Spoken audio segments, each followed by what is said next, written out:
വാഗ്ദാനങ്ങളിൽ വിശ്വസ്തനായ ദൈവം വീണ്ടും നമ്മെ ജീവിക്കാൻ അനുവദിച്ചിരിക്കുകയാണ്. പ്രവാചകന്മാർ പറയുന്ന ഒരു കാര്യമുണ്ട്, ഞാൻ എൻ്റെ രക്ഷകനായ ദൈവത്തിൽ ആനന്ദിക്കും. ഇന്നത്തെ ദിവസം ഒരു ആത്മീയ ഉണർവ് നമുക്ക് ഓരോരുത്തർക്കും നൽകണമേ എന്ന് നമുക്ക് പ്രാർത്ഥിക്കാം. പ്രത്യേകിച്ച് ഇന്നത്തെ പ്രാർത്ഥനാ നിയോഗമായിട്ട് ആത്മീയമായിട്ട് ഉണർവിന് വേണ്ടിയിട്ട് ദാഹത്തോടെ പ്രാർത്ഥിച്ചുകൊണ്ടിരിക്കുന്ന എല്ലാ മക്കളെ ഈശോയുടെ കരങ്ങളിലേക്ക് നമുക്ക് കൊടുക്കാം. 147 സങ്കീർത്തനത്തില് 2 തിരുവചനം നമ്മളെ പഠിപ്പിക്കുന്ന ഒരു കാര്യമുണ്ട്. കർത്താവ് ജെറുസലേമിനെ പണിതുയർത്തുന്നു, ഇസ്രായേലിൽ നിന്ന് ചിതറിപ്പോയവരെ അവിടുന്ന് ഒരുമിച്ച് കൂട്ടുന്നു.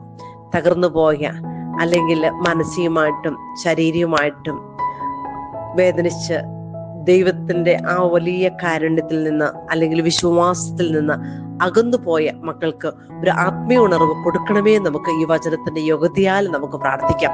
വാഗ്ദാനങ്ങളിൽ വിശ്വസ്തനായ ദൈവം കാരുണ്യത്തിന്റെ ദൈവമാണ്. നമുക്ക് ഓരോരുത്തർക്കും നല്ലൊരു ദിവസം ദൈവമായ കർത്താവ് പ്രദാനം ചെയ്യട്ടെ നമുക്ക് പ്രാർത്ഥിക്കാം.